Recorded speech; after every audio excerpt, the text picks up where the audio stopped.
Bienvenidas y bienvenidos a Rendimiento sobre Ruedas. Soy David Gijón, entrenador en Peak Performance, y hoy vamos a hablar sobre un tema bastante importante que es el entrenamiento de fuerza en ciclismo. Cómo ejecutarlo, cuántas sesiones semanales deberíamos incluir y por qué es importante. Bueno, en primer lugar, empezar diciendo que, bueno, feliz Navidad a todos los oyentes.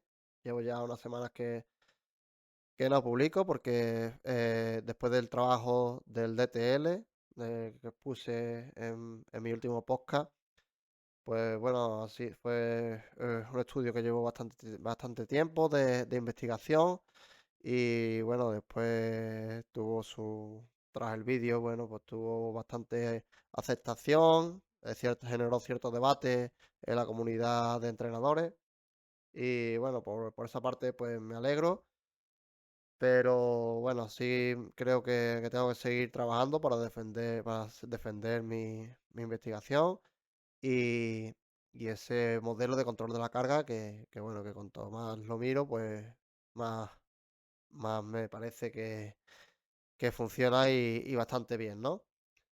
Pues bueno, eso pues me generó también un poco de cansancio, agotamiento, generado bueno, cogí una gripe, entonces pues también he estado un poco ausente en ese aspecto, ¿no? Pero bueno, ya vamos a retomar lo que serían los podcasts y vamos a empezar hoy con el tema de la fuerza. Y es que, ¿por qué es importante la fuerza? Pues como sabéis, bueno, si no lo sabéis, pues os lo explico. Lo que sería la potencia. La potencia se obtiene calculando lo que sería la velocidad de la biela o las revoluciones por minuto, es decir, lo que más comúnmente se conoce como cadencia, multiplicado por la fuerza que ejercemos en los pedales, que sería el torque, ¿vale? Entonces tenemos dos factores que influyen en esa producción de potencia. Cadencia, que tiene un componente neuromuscular muy fuerte, y fuerza, que sería lo que se mediría pues en newton metros, ¿no? Y bueno, hoy nos vamos a centrar en lo que sería la fuerza, cómo trabajarla y también qué no es el trabajo de fuerza. Que bueno, por si alguno no lo sabéis, yo os adelanto que lo que comúnmente se conoce como series de torque, pues eso no es trabajo de fuerza. Eso ya, yo llevo tiempo ya defendiendo que eso no mejora la fuerza en bici. Y bueno, recientemente se salió una investigación del grupo de Pallaré bueno, que indicaba que el trabajo de torque no demostraba mejoras de ningún modo en lo que sería la producción de fuerza de los ciclistas. Y bueno, pues nos viene a decir que eso, al final la fuerza que se ejerce en los pedales cuando hacemos una serie de 6 o 7 minutos, por ejemplo, pues no es lo suficientemente alta como para generar esas adaptaciones. Cosa que pues, sí podemos conseguir pues con trabajo específico en gimnasio o con otro tipo de trabajo específico encima de la bici. Bueno, entonces, ¿por qué es importante la fuerza en el ciclismo? Pues la fuerza en el ciclismo es importante porque, como hemos dicho, es uno de los dos componentes que nos ayuda a mejorar la potencia, ¿no? Entonces, si mejoramos esa fuerza útil, que es la fuerza que aplicamos a los pedales, pues mejoraremos esa producción de potencia. ¿Cuál es el problema? Pues tradicionalmente se venía trabajando la fuerza pues de una forma más, digamos, relacionada con el culturismo que con el mundo de los deportes de resistencia.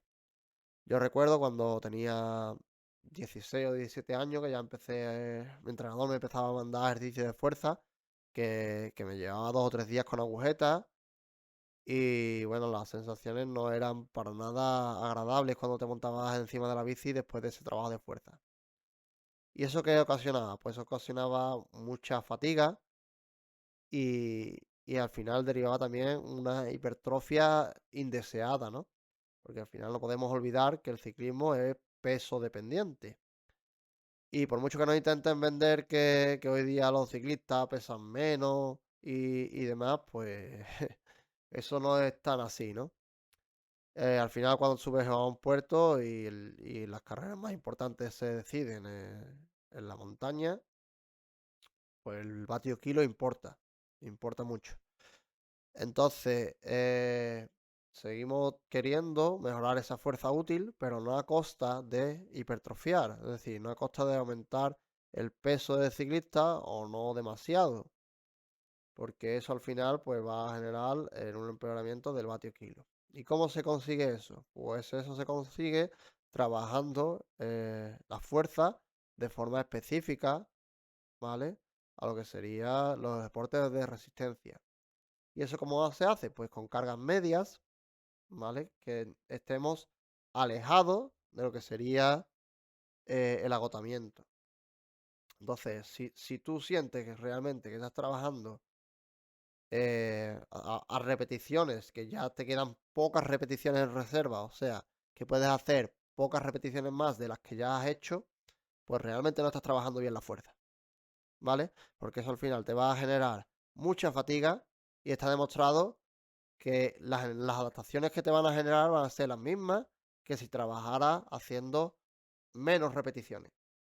Y del mismo modo no puedes coger un peso demasiado alto, porque al final el número de repeticiones que puedes hacer con un peso muy alto son muy escasas. Y al final estás trabajando un porcentaje de la RM que te va a derivar en una hipertrofia, pero a costa de eso, como he dicho, de que tu vatio kilo va a empeorar, vas a generar mucha fatiga, que al día siguiente lo vas a notar encima de la bicicleta, y no solamente el día siguiente, sino a los 2 días. Y bueno, y al final, pues no vas a estar trabajando la que sería el trabajo de fuerza de forma adecuada. Y es que, bueno, eso es, yo creo que es uno de los aspectos los que más ha cambiado el entrenamiento desde que yo competía con 17 años hasta hoy día. Porque son los ejercicios que hacíamos, las repeticiones eh, y las sensaciones que genera ese trabajo de fuerza, pues son totalmente diferentes, ¿no? Al final yo a día de hoy hago una sesión de trabajo de fuerza y al día siguiente si tengo que hacer series, pues no me genera una fatiga palpable, ¿no? Hombre, si hace al día siguiente trabajo de fuerza o series neuromusculares, pues ciertamente va a haber algo de fatiga, ¿no? Pero no extrema. De todas formas, en relación a esto, pues sí, ya os adelanto que es conveniente separar un poco lo que sería trabajo neuromuscular encima de la bici, ya sea arrancada, sprint y demás, de lo que sería trabajo de fuerza en el gimnasio, porque al final son dos cualidades similares que al final el trabajo de fuerza te va a repercutir en la otra. Hay veces que yo tengo que admitir que bueno, no me ha quedado más remedio que ponerla más junto de lo que me gustaría, pero por las circunstancias de los deportistas, ¿no? Al final, la mayoría de deportistas que entrenamos, pues son personas que no están dedicadas exclusivamente a esto. Tienen familia, trabajo, cargas varias y al final pues la disponibilidad de tiempo que tienen es limitada y hay días que por circunstancias pues no pueden entrenar, ¿vale? Y eso pues al final complica un poco lo que sería la periodización de la semana y te obliga en momentos puntuales a hacer cosas que no deberías hacer, ¿vale? Pero bueno, sí es verdad que muchas veces ese empeoramiento de lo que sería el trabajar arrancada después de un día de trabajo de fuerza, pues hubiera sido, o sea, hubieras trabajado menos, se hubiera visto más perjudicada esa capacidad que querías trabajar si realmente no lo hubieras trabajado a haberlo trabajado un poco de fatiga. Y al final, pues son cosas que tienes que valorar y, y determinar qué decisión llevas a cabo, ¿no?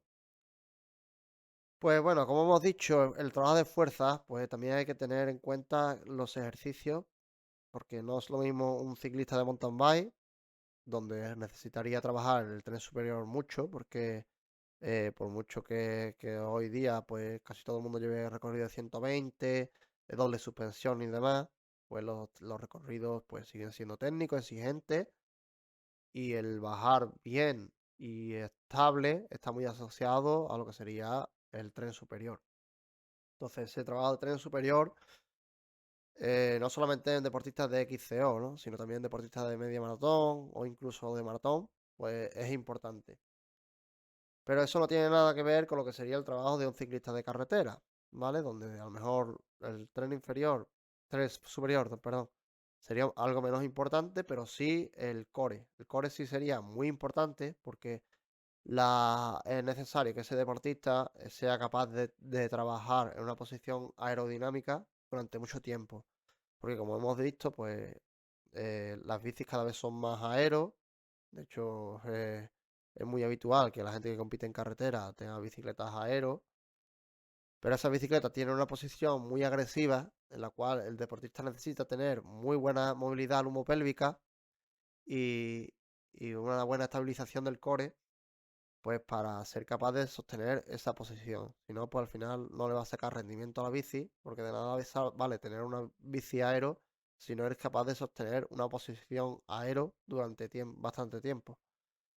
Y bueno, eso lo vemos pues en ejemplos de cicloturistas que se compran bicis aero y al final ve que no mejora sus tiempos con respecto a una bici normal en el llano, por ejemplo, ¿no? No ven diferencia, pues porque al final de nada te vale, como hemos dicho, tener una bicicleta que te va a dar esas mejoras aerodinámicas si realmente tú no lo acompañas con esa posición porque realmente no la tienes trabajada. Entonces, es la modalidad que practique el deportista, igual que no es lo mismo un ciclista que un atleta, donde el impacto va a ser mucho más relevante en lo que sería la carrera a piel y especialmente el trail, pues no es lo mismo un deporte de resistencia que otro, ¿vale? Los ejercicios van a ser diferentes, pero yo abogo a que lo que sería el trabajo de core sea, sea mantenido en todas las modalidades. Y no digo los ejercicios específicos de core, sino me refiero también a lo que sería eh, press banca, lo que sería ejercicio de peso muerto, ¿vale? Todo eso que te va a ayudar también a mejorar el core, ¿vale? Y a mejorar sobre todo esa movilidad lumbopélvica, porque al final hay deportistas que por desgracia eh, tienen un rango de movimiento muy reducido, ¿no? Y al final pues eso les afecta, sobre todo si practican gravel o carretera. Pues bueno, viniendo a lo que sería el trabajo de fuerza en sí, pues tenemos que centrarnos sobre todo, principalmente, en el tren inferior, porque obviamente el ciclismo, pues donde más fuerza se hace son en las piernas y el trabajo de cuádriceps es esencial, ¿no? A través de ejercicios de sentadilla, bueno, es uno de los ejercicios más fundamentales que puede tener un ciclista en el gimnasio. Y bueno, hay otra serie de ejercicios que también obviamente van a ayudar porque son grupos musculares implicados en lo que sería la pedalada. Ya fuera de lo que sería la temporada, sí sería bueno trabajar pues otros ejercicios. eh, si no lo haces en el gimnasio, pues a lo mejor también haciendo algo de caminata, carrera a pie, ¿vale? Que también te ayude a mejorar ciertos grupos musculares pues que no trabajas durante el año. Entonces, como venimos diciendo, ¿cuántas veces hay que hacer trabajo de fuerza? Pues bueno, mínimo, mínimo, mínimo, y ya sería poco, un día a la semana, ¿vale? Si lo que queremos es mejorar la fuerza, pues necesitamos hacer un par de días a la semana. ¿Y qué pasa? Pues cuando tienes un deportista amateur, ya meterle 2 días de la semana, pues reduce mucho lo que sería el tiempo de entrenamiento en bici, porque ese deportista si tiene 1 hora para ir al gimnasio, no tiene después 2 horas para entrenar en bici, y mucho menos en invierno con las horas de luz que tenemos. Pues al final, pues por fortuna o por desgracia, hacer un par de días de bicicleta de gimnasio a la semana, por final supone reducir un poco lo que sería el volumen encima de la bici. Y esto se puede compensar con lo que sería estrategias de trabajo de fuerza encima de la bici. Y esto ya es algo pues que defendió en su momento Manuel Solar Jona, que tiene publicó vídeos en YouTube hace años. Y, Y bueno, también el grupo de Pallaret, pues también recientemente publicó un paper hablando de eso, de lo que sería el trabajo de fuerza encima de la bici. Y cómo al final demostraban que hacer ese trabajo de fuerza encima de la bici, que por cierto no es torque, ¿vale? Sino que sería trabajo durante de muy, muy poco tiempo, pero haciendo esfuerzos máximos, con un desarrollo muy duro, que sería hacer arrancadas, ¿vale? De muy poco tiempo, esfuerzos máximos, que aunque pienses que no ves vatios muy altos, si analizas los newton metros que estás moviendo, sí son altos. ¿Qué pasa? Que muchas veces nos quedamos en el dato de potencia, pero no en el dato de newton metros. Entonces hay que ver que en esos trabajos la potencia es menos importante, porque al final vas a estar trabajando a cadencias muy, muy bajas, sobre todo al principio del esfuerzo. Y ahí, pues, esa relación cadencia por fuerza, ¿vale? Pues ciertamente si tienes una cadencia muy baja, pues al final eso hace que tu potencia también sea baja, ¿de acuerdo? Y esa potencia sube eh, cuando ya has roto, por así decirlo, el desarrollo. Pero ¿qué pasa? Que cuando rompes el desarrollo ya realmente esa producción de fuerza baja, ¿vale? Y lo que estamos hablando es de hacer un trabajo de fuerza encima de la bici. Y bueno, y ese trabajo de fuerza, pues a veces se utiliza, como hemos dicho también, eh, por aquellos deportistas que tienen muy poca disponibilidad de tiempo, ¿vale? Que bueno, son deportistas normalmente amateur, con su familia, trabajo. Y, ¿Y qué pasa? Pues eso hace que trabajen más encima de la bici y obtengan ganancias similares al trabajo de fuerza. Lo que yo estaría por ver es cómo esas ganancias se mantienen a lo largo de los meses. Es decir, a corto plazo, pues sí podemos decir que ese trabajo encima de la bici es igual al trabajo de gimnasio. Pero realmente será igual al paso de los meses, pues eso yo ahí tengo mis dudas, ¿no? Porque al final los estudios que se hacen son limitados y bueno, yo no me cabe duda de que el resultado a corto plazo sea similar o, o incluso podemos hablar de si es mejor porque al final es un trabajo específico, ¿vale? Con la maquinaria que sería la bicicleta. Pero a largo plazo, pues habría que verlo, ¿no?